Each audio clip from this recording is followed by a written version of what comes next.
Hey everyone, this is Three Questions with Dr. JoAnna Roberto. It's a Roberto. Hey.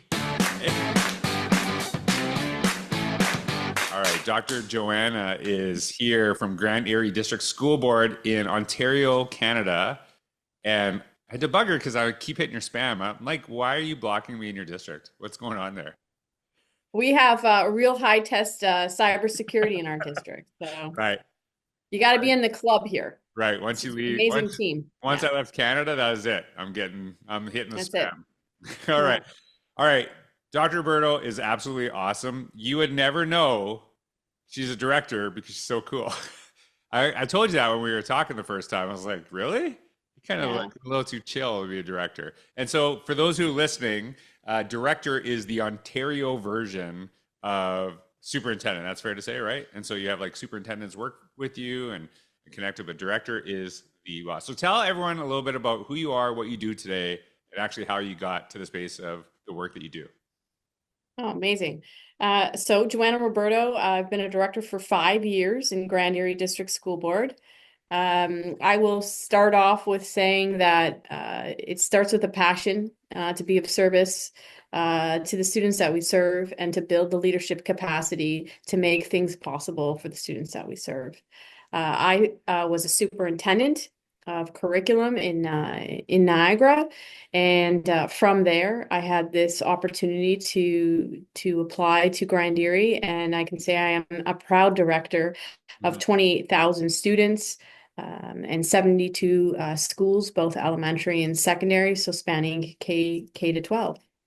Yeah, and you know, like when we were talking before, when we were prepping for this, you have a huge passion for the notion of innovation, and I think when you talk about it and I talk about it, and the connection is that a lot of time people will think innovation is all about technology, and it doesn't mean that we exclude technology, but it's really kind of thinking about differently how we look at school. I even think how we look at teaching and learning and leadership. And so you mentioned one of the things that you have created is in the district with your team is the innovation hub. So you know, a lot of people have something that's called that, but like when you talk about the innovation hub, what is that exactly, and how does that actually really serve your learners today? So we had a deep conversation around our multi-year strategic plan in our district, and we focus on three things. Obviously, the first and foremost is our learning agenda. And wrapped around that is our well-being and a sense of belonging for students. And we had a deep dive into conversations with students and staff. And we were really looking at how do we progress and how do we move as a district and who are the students that we're serving and what do we need to do and do differently Mhm. in light of where we are currently in education. And we landed on the fact that we really needed to empower students and make them feel that they belonged. And we needed to elevate the work that we were doing in STEAM education because it looks different in every school. And so one of our strategies was to really land a secondary school that had a space that could actually be used not only to facilitate opportunities for learning, but also to create opportunities for community to engage with us. And so our space, which we launched in October, is an iHub. And within the iHub, there are a variety of different aspects to learn from science, technology, arts, math, and they're stations. They're created and built, connected to the curriculum Mhm. but also connected so that classes can come in and designed for students in grade 7 and 8, for example, who are moving into that family of schools, secondary high school in a couple of years to see what's offered, but also designed to tap into students' interests. And we really based it in on what do we want to support students with. Mhm. And that was the original concept. We landed a high school, we landed feeder schools to come in, and we designed each of the stations independent of one another, but also complementary of one another so that students can find their niche. so that they have a passion and they can discover themselves within those stations. So there is an aspect to the Innovation Hub that develops and creates workshops and professional learning for educators to bring back to their classrooms, but for students and educators to come out and experience firsthand. The second aspect is that students can come in from that high school or other schools and explore their own passion and do their own research in this space. And the third is, how do we connect the community? We have lots of industry around us. We know that we have a huge focus on how we are going from a secondary school seamlessly into post-secondary or other pathways for students, whether it's work or college or university, certifications and degrees. So how do we create the inside out? And so that is the third part of our work. And that creates opportunities where our research lead works with our colleges and universities. And if they have things that they want to test or research, they can come into the space and we can have students test and experiment and research with universities and colleges. So that's been the exciting aspect of our project. The focus that I talk about quite a bit is exemplified in the work that you're doing is how do you help students find a pathway to success that is meaningful to them? And I think that is so crucial. So work is not saying like, hey, we're pushing kids to this. It's like, hey, we're pushing kids to find what they love so they can figure out their own way. There is something you said that it was very subtle, but it's really important, is that you said, yeah, we still connect to the curriculum. And there is, when I work with groups, one of the things is they're like, okay, this guy's talking about innovation, but we got to teach the curriculum. I'm like, no, actually how you teach the curriculum is the innovation, right? So you can't ignore some of the things that we have in the box that we still have to deal with, but it's really kind of rethinking inside of those constraints. How are you making that connection, and how are people like connecting to ensure you're doing this as well? Because I think I've had so many great conversations about this, and it seems like this is what you're already doing. It's like, hey, here's the box we're dealing with. We still want to be innovative, but as we go through the process, we're creating kind of a new box that people are going to aspire to, and that it might actually change some of our systems, might change some of our ways. So how are you actually ensuring that there's curriculum connected to tying to the interests and passions of the students that you're serving? You ask a great question, and I think for us, that is always at the forefront of our work. What is the fidelity to our curriculum implementation, and what does it say?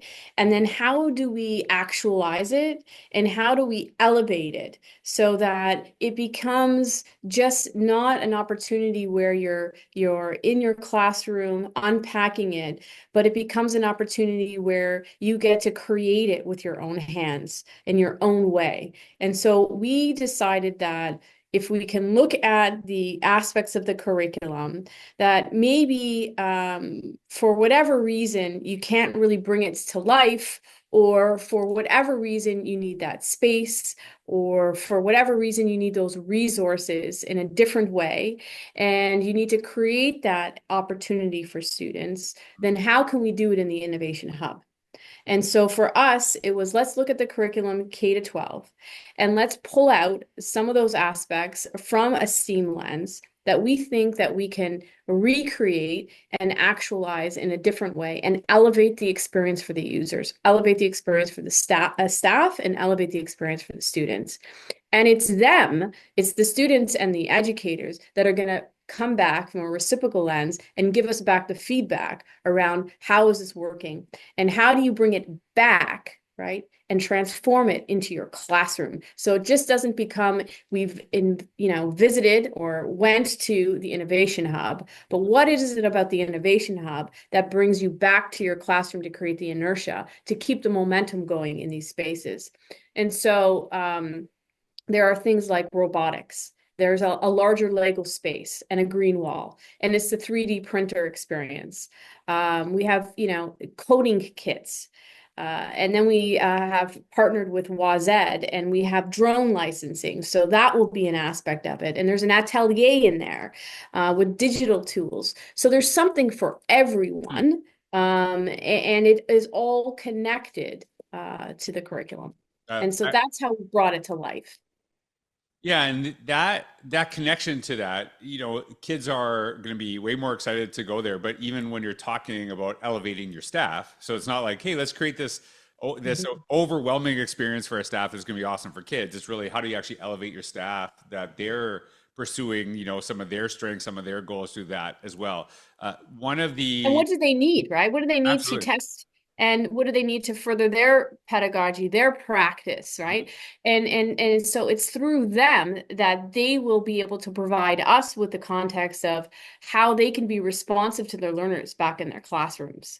And I think that's an important piece because they drive, right? And they feed in a continuous feedback loop what we need to be doing, right? As a district to be able to prepare students for the future.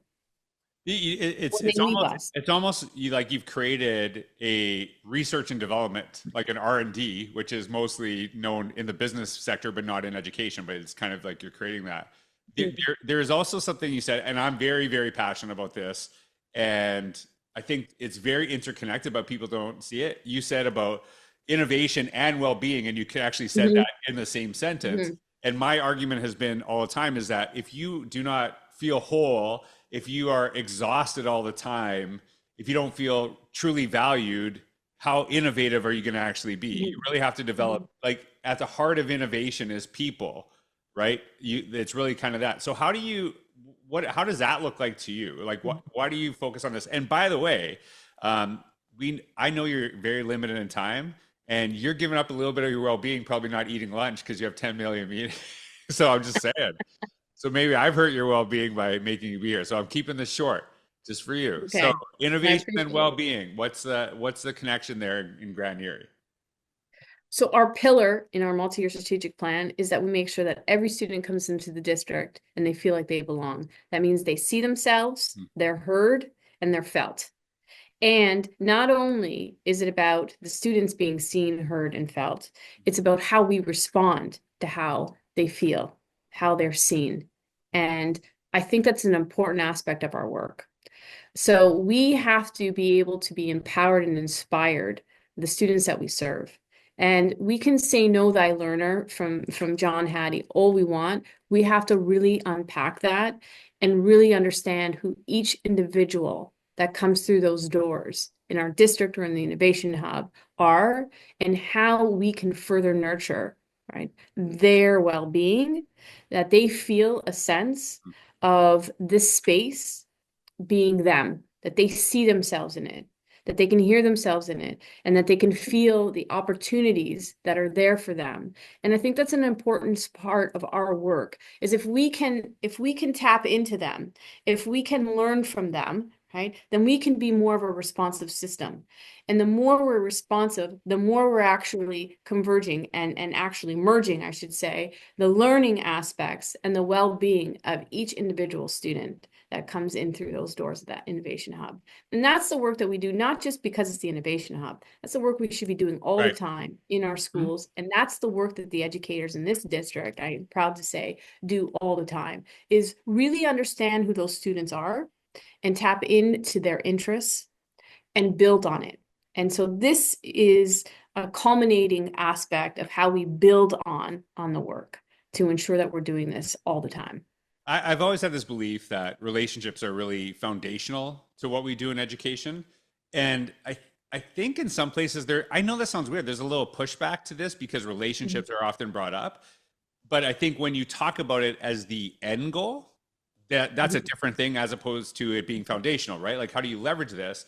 And when people hear the terminology relationships and connect it with that, they kind of get this like warm and fuzzy, like, oh, we just love everybody and stuff like that. But I was thinking about when I was a principal and I worked with my assistant principal, Cheryl. She was absolutely amazing, but we are such different personalities.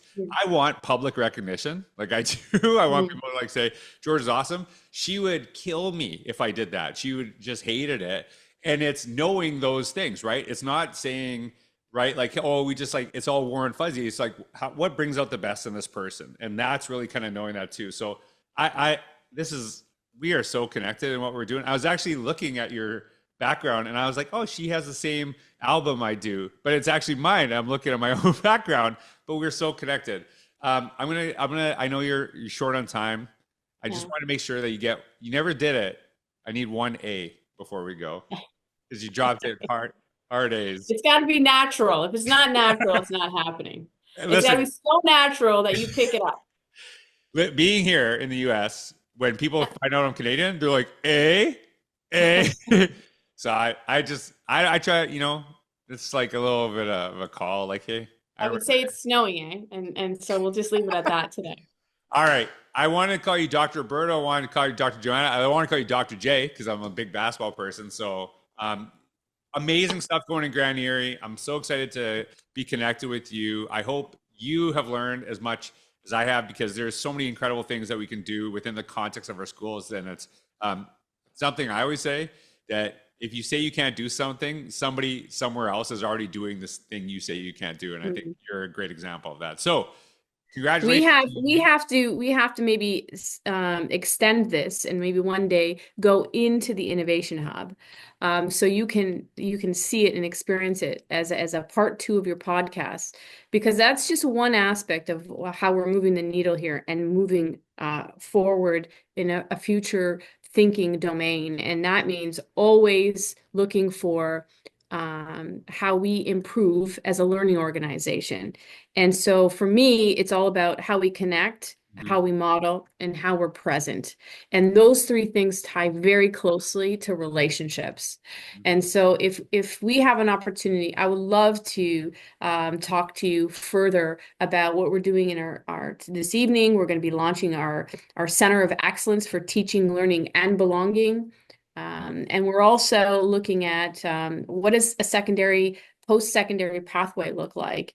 And so I'd love to share with you what we're going to be doing in Grand Erie. We're releasing it. I'm taking the Find invitation. some time. I'm taking the invitation. We're going to have an in-person podcast in Grand Erie. So I'm Perfect. excited to do it. So anyways, We'll take you on the road. I know you're short on time. So thanks everyone for being here. Dr. J, that's it now.